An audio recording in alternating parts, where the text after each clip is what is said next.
So, hello everyone. Hope you all are doing good.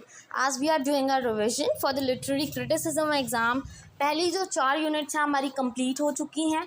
आज हम revise करेंगे हमारा यूनिट 7th. ठीक है जी, 4 यूनिट्स हो चुकी हैं.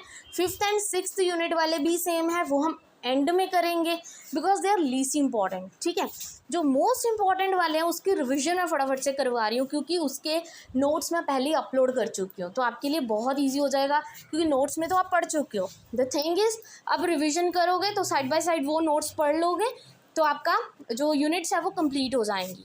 Right, so let's start with the revision of the next unit, that is unit 7, William Wordsworth. 2 units हैं, यूनिट 7, यूनिट 8 आपके सिलेबस के अकॉर्डिंग. राइट, यूनिट 7 भी विलियम वर्ड्सवर्थ की है, यूनिट 8 भी विलियम वर्ड्सवर्थ की है. तो आज हम यूनिट 7 करेंगे, सिर्फ बाकी यूनिट्स की रिवीजन करेंगे, बाकी सब्जेक्ट की साइड बाय साइड. सारी वीडियोस मैं साइड बाय साइड अपलोड कर दूंगी. ठीक है, एक दिन में 2 या 3 वीडियोस अपलोड हो जाएंगे रिवीजन की, डिफरेंट सब्जेक्ट्स की.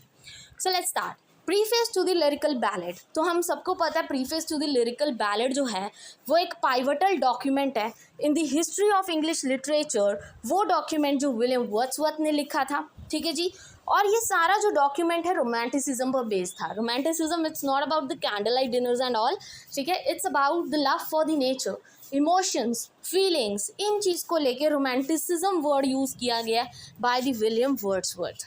ठीक है जी, और विलियम वर्ड्सवर्थ के अकॉर्डिंग जब preface to the lyrical ballad, most important question है, 10 मार्क्स में डायरेक्ट क्वेश्चन आ सकता है. Explain William Wordsworth preface to the lyrical ballad. ठीक है, तो हम सबको पता है, सिंपल शॉर्ट शब्दों में बताऊं तो वर्ड्सवर्थ के अकॉर्डिंग जो पोइट्री है, क्योंकि लिटरेरी क्रिटिसिज्म में हम क्या पढ़ते हैं, यही चीज़ पढ़ते हैं ना कि किस राइटर के अकॉर्डिंग या किस पोइट के अकॉर्डिंग पोइट्री कैसी होनी चाहिए. तो बस विलियम वर्ड्सवर्थ ने preface to the lyrical ballad, जो इनका एक पाइवटल डॉक्यूमेंट था इंग्लिश लिटरेचर का, मोस्ट इंपॉर्टेंट रोमांटिसिज्म पर बेस्ड था, उसमें विलियम वर्ड्सवर्थ ने बोला कि जो पोइट्री है it should be about the flow of the feelings. उसमें पोइट की फीलिंग्स दिखनी चाहिए. ठीक है, it should be related to the man's life, मतलब डेली लाइफ एक्सपीरियंस से रिलेटेड होनी चाहिए. वो कोई इमेजिनरी कुछ ख्यालों भरी नहीं होनी चाहिए, वो बंदे की रियल लाइफ से रिलेटेड होनी चाहिए ताकि वो रीडर्स के दिल तक पहुँचे. It should be connected to the natural world, nature से रिलेटेड होनी चाहिए, आसपास ट्रीज, बर्ड्स, बटरफ्लाइज, इन सब से रिलेटेड होनी चाहिए. And it should give importance to the emotions rather than the plot. ठीक है जी, प्लॉट क्या है, क्या स्ट्रक्चर है, कैसे कैरेक्टर्स हैं, इन सब चीज़ों पे ज़्यादा फोकस करने से अच्छा है कि वो इमोशंस पर ज़्यादा फोकस करें. ये सब विलियम वर्ड्सवर्थ ने बोला in its preface to the lyrical ballad. और ये 10 मार्क्स का क्वेश्चन डायरेक्ट आता है. ठीक है, इसको अच्छे से रीड आउट करना है विद वन लाइन. तो आप मेरे नोट्स जो मैं अपलोड कर चुकी हूँ इसी पूरी प्लेलिस्ट में आप चेक कर सकते हैं, आपको ईजिली मिल जाएंगे. ठीक है, नेक्स्ट टॉपिक है language of the poetry. William Wordsworth के अकॉर्डिंग जो पोइट्री की लैंग्वेज होनी चाहिए वो कैसी होनी चाहिए, इट शुड बी सिंपल, बहुत सिंपल होनी चाहिए, एंड एवरीडे लैंग्वेज से रिलेटेड होनी चाहिए ताकि जो कॉमन से कॉमन पर्सन है, कॉमन से कॉमन पीपल्स है, वो इजीली उस लैंग्वेज को अंडरस्टैंड कर पाए. Right, it should sound natural, कोई आर्टिफिशियल, कोई कोटिंग करके नहीं बताना है, इट शुड बी नेचुरल. ठीक है, नो स्पेशल पोइटिक लैंग्वेज, की पोइट्स के लिए ऐसी कोई स्पेशल लैंग्वेज नहीं होती है, वो नेचुरल लैंग्वेज चलती है जो सामने वाले कॉमन बंदे को समझ आए. And selection from everyday language से रिलेटेड होनी चाहिए. And it should focus on the common people, मतलब कॉमन लोगों को ध्यान रखते हुए पोइट्री लिखनी चाहिए एक पोएट को. ये विलियम वर्ड्सवर्थ ने बोला. And this is also the most important question जो 10 मार्क्स में आ सकता है. क्या language of poetry according to William Wordsworth कैसी होनी चाहिए, 10 मार्क्स का डायरेक्ट क्वेश्चन, और आपने ये पॉइंट्स बना के बस उसको डिस्क्राइब करना है अपने वर्ड्स में. ठीक है जी, next, what should be the poetic process according to William Wordsworth. William Wordsworth के अकॉर्डिंग जो एक पोइटिक प्रोसेस है, पूरा जो एक पोएट लिखता है, ठीक है, वो सारा प्रोसेस क्या है, क्या उसके दिमाग में होता है, क्या चीज़ें ध्यान में रखनी है.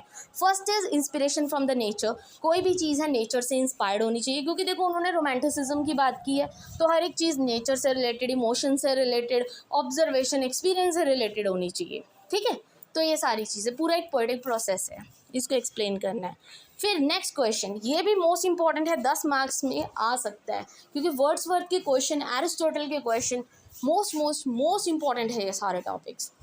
ठीक है, और ये क्वेश्चन क्या है कि जो नियो क्लासिकल लिटरेरी वैल्यूज़ हैं, और विलियम वर्ड्स ने क्यों रिजेक्ट किया था नियो क्लासिकल थ्योरी को, क्योंकि देखो सिंपल वर्ड्स में समझाऊँ तो न्यू क्लासिकल थ्योरी एक्चुअल में ज़्यादा बेस्ड थी लॉजिक पर, रीजनिंग देने पर बेस्ड थी, जबकि वर्ड्सवर्थ बोलते थे कि नहीं, हर एक चीज़ नेचर पे सिंपल लैंग्वेज होनी चाहिए, कॉमन पीपल से रिलेटेड होनी चाहिए, इमोशन से रिलेटेड होनी चाहिए। जबकि जो न्यू क्लासिकल थ्योरी थी वो अंग्रेज़ों वाली थ्योरी, मतलब बिल्कुल मैनिपुलेट करके उस चीज़ को शुगर कोटिंग करके ऐसे बताते थे, ठीक है, बहुत ही लॉजिक हर चीज़ में लगाते थे, तो वो चीज़ें नहीं होनी चाहिए। वर्ड्सवर्थ बोलते थे it should be simple, it should be understandable to the common peoples. तो वहाँ पे उनकी जैसे लड़ाई हुई इस चीज़ को लेके, लड़ाई इन द सेंसेस कि दिस वर्सेस दिस।